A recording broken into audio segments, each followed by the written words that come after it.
O assunto geral, o assunto principal do vídeo, na verdade, é economia, mas a playlist específica é de microeconomia, que é o vídeo que eu gravo toda quarta-feira aqui no canal, utilizando o livro que eu escolhi como livro texto base para me ajudar a construir esse conteúdo que é tão difícil, na minha opinião, que é o livro do Varian, Microeconomia, Princípios Básicos. Minha ideia é trazer apenas conceitos teóricos aqui, né?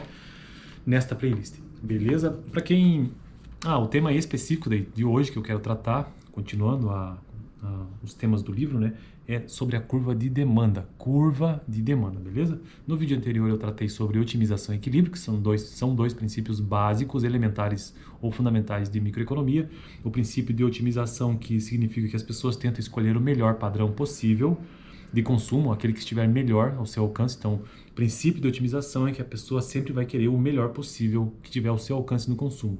E o princípio do equilíbrio diz que os preços se ajustam até que o total que as pessoas demandam seja igual ao total ofertado. Então, o princípio do equilíbrio é demanda igual a oferta. É isso, a oferta igual a demanda. E hoje, então, tratarei sobre a curva de demanda, beleza? Mas antes disso, é bom lembrar que microeconomia é uma das grandes áreas da economia, né? Temos duas grandes áreas, que é micro e macro. Microeconomia está mais interessada com aqueles assuntos ou aquele estudo econômico das famílias e das empresas, uma coisa mais micro, por isso que se chama microeconomia, né? A interação entre famílias e empresas, e isso envolve muitos assuntos. E já a macroeconomia tem mais interesse naqueles fenômenos econômicos como um todo, que envolvem a política econômica de um país, assuntos como desemprego, taxa de desemprego, inflação, coisas desse tipo é de macroeconomia. Então, já coisas que determinam preço, que estudam a precificação, coisas desse tipo, são assuntos que a microeconomia se interessa. E também é sempre bom lembrar o conceito que eu adotei aqui no canal de economia, que é o conceito do Gregory Mankiw, né, do livro dele, de Introdução à Economia, que economia é o estudo de como a sociedade administra os seus recursos escassos. A economia é o estudo de como a sociedade administra os seus recursos escassos. Então vamos para a curva de demanda. Vamos ver o que é que esse autor, o Varian, tem a nos dizer sobre isso. Curva de demanda e de oferta são coisas elementares no estudo de microeconomia. Curva de demanda, vamos lá. Suponhamos que levamos em consideração todos os possíveis locatários e perguntamos-lhes a quantia máxima que cada um estaria disposto a pagar para alugar um dos apartamentos. Antes de entrar eu preciso fazer uma revisão sobre o contexto que esse autor está utilizando para explicar a microeconomia. Ele está no mercado de apartamentos, ele começa, então eu já gravei um vídeo sobre isso, sobre a introdução, né? Que a gente tem que sempre entender esses princípios que ele traz aqui, imaginando um mercado de apartamentos. Então, existe um mercado de apartamentos numa cidade americana, e é uma cidade universitária, e lá nessa cidade universitária as pessoas querem morar próximo da universidade. Então tem os apartamentos do círculo externo, que ficam mais distante da universidade, e tem os apartamentos do círculo interno, que ficam mais próximos da universidade. E o que interessa para o Varian, enquanto ele está explicando essas teorias microeconômicas, é tentar entender o fenômeno econômico ali do que determina o preço dos apartamentos. Essa é a principal preocupação, pelo menos desse capítulo 1, né, sobre o mercado, é tentar entender o que determina o preço dos apartamentos. E para isso aí tem o princípio da otimização, como eu já acabei de mencionar, e o princípio do equilíbrio. Otimização, que essas pessoas buscam sempre o que estiver a melhor possível à sua disposição como consumidores. E o princípio do equilíbrio é que oferta se equilibra com demanda sempre. E hoje, então, já entendendo esse contexto dos apartamentos, eu estou relembrando eles, vamos ver sobre o que é que o autor fala sobre a curva de demanda. Suponhamos que levamos em consideração todos os possíveis locatários, os caras que estão interessados, né, nos apartamentos, e perguntamos-lhes a quantia máxima que cada um estaria disposto a pagar para alugar os apartamentos. Então, eu chegaria para a pessoa e perguntaria: qual que é o valor máximo que você quer pagar no apartamento? Comecemos pelo alto. Deve haver alguém disposto a pagar o preço mais elevado. Talvez essa pessoa tenha muito dinheiro. É um pressuposto, tá bom? Aqui é um exemplo hipotético. Talvez ela seja preguiçosa e não queira andar muito, ou qualquer outro motivo. Suponhamos que essa pessoa esteja disposta a pagar $500, 500 dinheiros mensais para alugar um apartamento. Se existe apenas uma pessoa disposta a pagar 500 dinheiros mensais pelo apartamento e o preço dos apartamentos fosse 500 por mês, Então seria então seria alugado exatamente um apartamento àquela pessoa disposta a pagar 500 dinheiros. Suponhamos agora que o segundo preço mais alto que alguém esteja disposto a pagar seja 490 dinheiros.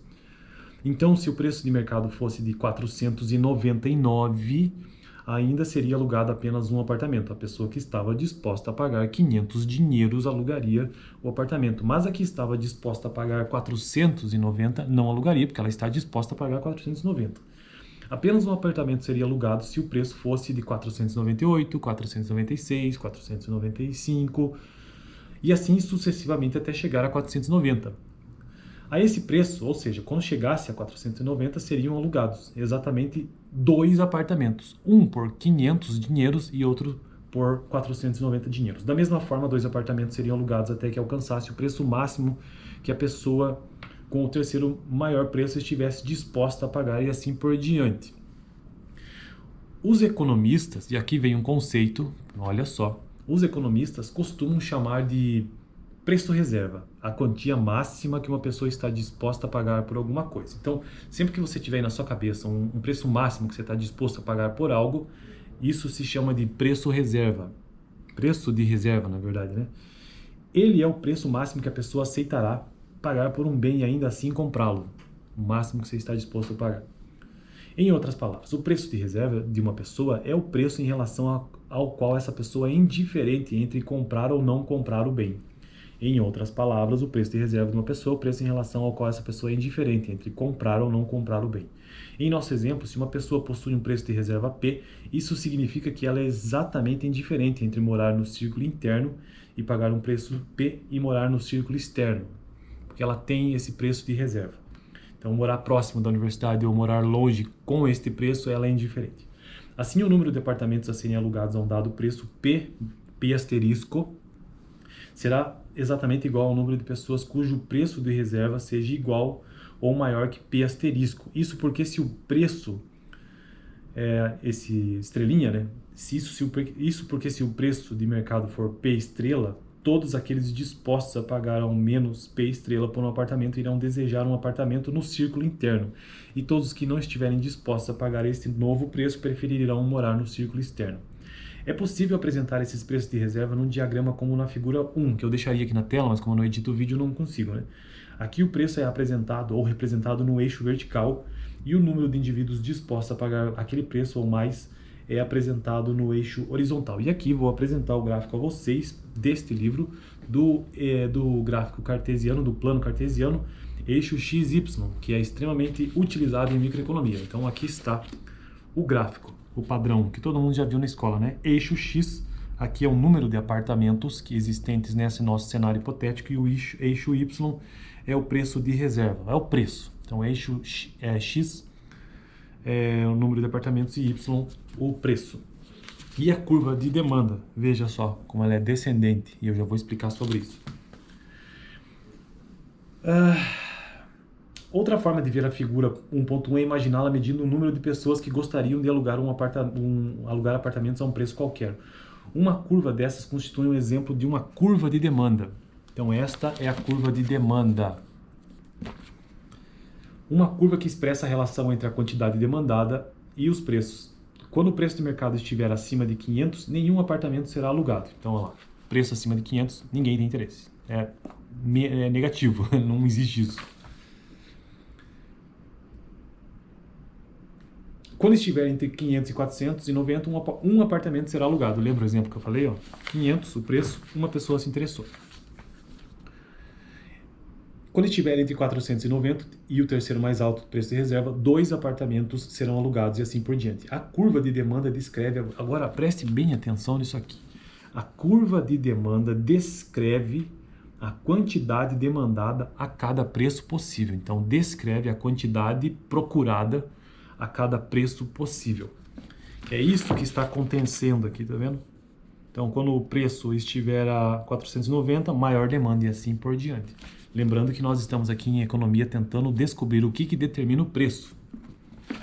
A curva de demanda por apartamentos, o eixo vertical mede o preço do mercado e o eixo horizontal o número de apartamentos que serão alugados a cada preço. Já finalizando o vídeo, A curva de demanda por apartamentos possui inclinação descendente, como eu bem mostrei. Se fosse crescente ou ascendente seria o contrário, né? Mas ela é descendente, ela está reduzindo. A curva está numa descendente. Estamos descendo a montanha. À medida que os preços dos apartamentos caem, uma quantidade maior de pessoas estará disposta a alugar os apartamentos.